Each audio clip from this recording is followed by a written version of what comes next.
राधे राधे दोस्तों, आप सभी कैसे हो। उम्मीद करती हूँ आप सभी अच्छे होंगे। आज मैं लेकर आई हूँ आप लोग के साथ सोमवार की पूजा मैं किस तरह से करती हूँ वो आप लोग के साथ मैं आज शेयर करूँगी। तो चलिए फ्रेंड स्टार्ट करते हैं।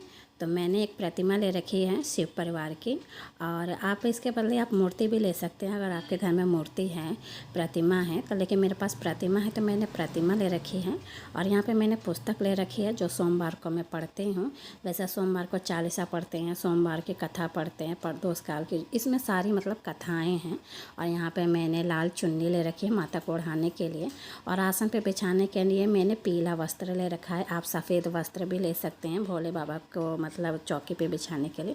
और ये ले रखा है मैंने भोले बाबा का तस्वीर को साफ़ करने के लिए। भोग में मैंने केला ले रखा है, दो ही हमें मतलब कभी भी हमें भोग लगाना होता है ना तो 2 फल का भोग जोड़े वाला लगाना चाहिए। यहाँ पे मैंने फूल ले रखा है, मिश्री ले रखा है, बतासे ले रखे हैं, यहाँ तक कि 1 लोटा पानी ले रखा है, सिंदूर ले रखा है, और रोली चंदन ले रखा है, और इत्र ले रखा है, कलावा ले रखा है। ये है मतलब मेरे पास सफ़ेद चंदन नहीं था भोले बाबा वाला, तो अष्टगंध चंदन लिया है सूखा वाला। ये यूज करते हैं भोले बाबा के ऊपर भी मतलब अर्पित किया जाता है। तो ये मैंने ले, ईजिली ये मार्केट में मिल जाती है। भोले बाबा को रोली और हल्दी ये अर्पित नहीं किया जाता है, सिंदूर भी अर्पित नहीं किया जाता है। तो मैंने ये अष्टगंध चंदन लिया है पीला वाला। और यहाँ पे मैंने तिल का तेल की जोत बना रखी है। और मेरे पास आज बेलपत्र नहीं था तो फ्रेंड बिना बेलपत्र के ही मैं अपनी पूजा करूँगी। और यहाँ पे मैंने धूप बत्ती ले रखा है एक, और आज मैंने करवाने के लिए 1 लोटा पानी ले रखा है। इसमें मैं स्नान करवाऊंगी भाव से। तो चले फ्रेंड स्टार्ट करते हैं। तो ये थी मेरी पूजा की सामग्री, बहुत सरल तरीके से मैं करती हूँ जो भी करती हूँ। और यहाँ देखिए मैंने एक, या तो आपके पास पट्टा हो या चौकी हो, मेरे पास चौकी था छोटा सा स्टूल की तरह, तो मैंने ये ले लिया है। इस पर गंगा जल का छींटा डाल दिया है, इसे मैं अच्छी तरह से साफ़ कर लूँगी। और इसी के ऊपर मैं पीला वस्त्र डाल दूँगी, आसन मतलब बिछा दूँगी भगवान के लिए। तो पहले मैं स्वास्तिक बना लूँगी, क्योंकि कोई भी चीज़ हम जैसे भगवान को विराजमान करते हैं तो हमें स्वास्तिक बना लेना चाहिए, शुभ होता है। और उसके बाद से मैं इस पर आसन बिछाऊँगी। आसन बिछाने के बाद फिर मैं भगवान की फ़ोटो रखूँगी। आपके पास मूर्ति हो तो मूर्ति रखिएगा, मूर्ति हो तो आप पंचामृत से स्नान भी करवा सकते हैं। शिवलिंग हो तो शिवलिंग भी आप रख के पूजा कर सकते हैं पंचामृत से। लेकिन मेरे पास प्रतिमा है तो मैं प्रतिमा की कैसे पूजा करती हूँ बिल्कुल सरल तरीके से हर सोमवार को मैं आपके साथ शेयर कर रही हूँ। तो यहाँ मैंने कटोरी रख लिया है और भाव से मैं स्नान करवा रही हूँ, क्योंकि फ़ोटो पे ज़्यादा पानी डालने से ना फ़ोटो ख़राब भी होने का डर रहता है। तो भाव से स्नान करवा के और मैं अच्छी तरह से फ़ोटो को साफ़ कर दूँगी, क्योंकि फ़ोटो भी हमारी साफ़ सुथरी होनी चाहिए प्रतिमा, क्योंकि धूल मिट्टी लगी रहनी नहीं होनी चाहिए धूल मिट्टी। तो यहाँ मैंने भाव से मैंने साफ़ कर दिया है। और फिर मैं चुन्नी ओढ़ाऊँगी। आप पीला चुन्नी भी ओढ़ा सकते हैं भोले बाबा को।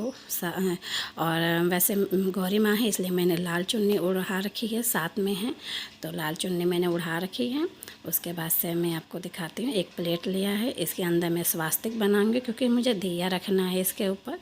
तो स्वास्तिक बनाऊँगी। यहाँ पे मैंने पीला चंदन निकाल लिया है, मैंने पानी थोड़ा डाल के गीला कर लिया है, क्योंकि हमें कभी भी ना भगवान के ऊपर सूखा चंदन ये सब हमें अर्पित नहीं करने चाहिए, हमें हमेशा गीला करके ही अर्पित करनी चाहिए। तो यहाँ पे मैं स्वास्तिक बना रही हूँ। तो स्वास्तिक बनाने के बाद मैं बीच इसको भी मतलब रोली से अच्छे से करके और दिया का आसन में दे दूँगी स्वास्तिक के ऊपर। अब मैं बीच में रोली लगा दूँगी और थोड़ा सा अक्षत डाल दूँगी, और उसके बाद से मैं दिया को इसके ऊपर रखूँगी, क्योंकि दिया को भी हमें आसन देना है।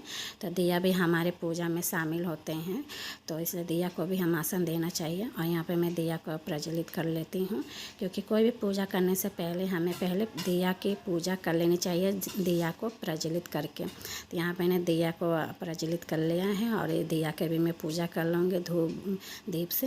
उसके बाद से मैं रोली से और अक्षत से मैं दिया को पूजा कर लूँगी। उसके बाद से फूल थोड़ा बहुत अर्पित कर दूँगी। उसके बाद से मैं अपने भोले बाबा की पूजा करूँगी। तो दिया की मैंने पूजा कर ली है। उसके बाद से मैंने कलावा लिया है। अगर आपके पास वस्त्र ना हो और जनेऊ ना हो तो आप कलावा का भी यूज कर सकते हैं। तो मेरे पास जनेऊ नहीं थे तो मैंने जनेऊ आप कलावा से भी बना के अर्पित कर सकते हैं, शिवलिंग पे हो और या भोले बाबा के पास। तो मैंने वस्त्र के भाव से मैंने कलावा अर्पित कर दिया है। यहाँ 1 लोटा जल अर्पित कर दिया है और यहाँ पे मिश्री बतासे सब भोले बाबा को सफ़ेद चीज़ अच्छी लगती है तो उनको रख दिया उनके लिए, और किशमिश रख दिए, 2 केले जोड़े के रख दिए मैंने भोले बाबा के पास। बस ये एक मेरे पास एक बेलपत्र नहीं थी फ्रेंड, थोड़ा वैसा लग रहा था मेरे को, खैर कोई बात नहीं। उसके बाद से मैंने इत्र लगा दिया है। इत्र लगाने के बाद अच्छी तरह से सभी को इत्र मैंने अर्पित कर दिया है। इत्र ना भगवान को बहुत अति प्रिय होता है। उसके बाद से मैं माता को गुड़हल का फूल अर्पित कर दूँगी। मेरे पास सफ़ेद फूल भी नहीं थे तो जो सदाबहार वाले फूल थे ना थोड़े बहुत, तो वही मैं अपने गार्डन से लेके आई तो वही मैं अर्पित कर दे रही हूँ भोले बाबा के पास।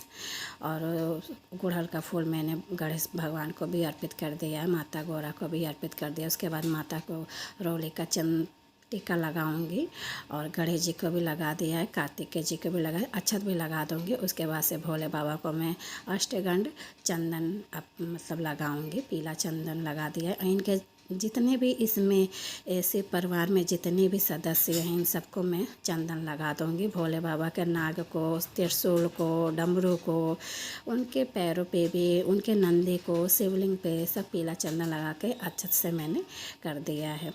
उसके बाद से माता गौरा को मैं ऑरेंज कलर का सिंदूर अर्पित करूँगी। तो सबसे पहले गणेश जी को सिंदूर अर्पित कर रही हूँ, उसके बाद से गौरी माँ को अर्पित कर रही हूँ। और जो बच जाएगा हमारे ना अनामिका उंगली से करना है, जो भी हमें करना है, टीका का जो भी हमें लगाना है, उसके बाद से जो बच जाएगा मैं अपने मांग में भर लूँगी। और उसके बाद से किताब की भी पूजा कर लूँगी, क्योंकि किताब को भी हमें पूजा कर लेनी है। तो किताब में उसके बाद कथा में पढ़ूँगी। तो यहाँ मैंने 7 बार की कथा ले रखी। आप शिव चालीसा का पाठ करते तो शिव चालीसा का पाठ कीजिएगा।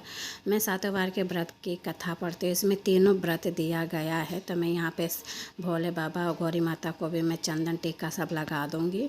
उसके बाद से मैं कथा अपना आरंभ करूँगी। तो मैं दिन के अकॉर्डिंग ये कथा अपना पूरा करती हूँ। दिन का मतलब 7 बार की कथा है तो 7 बार के दिन के अकॉर्डिंग मैं पूजा करती हूँ। तो यहाँ पे मैंने अक्षत ले लिया, फूल ले लिया, उसके बाद से मैं अपना कथा प्रारंभ करूँगी। तो फ्रेंड कथा पूरा करने के बाद आप लोग से मिलती हूँ।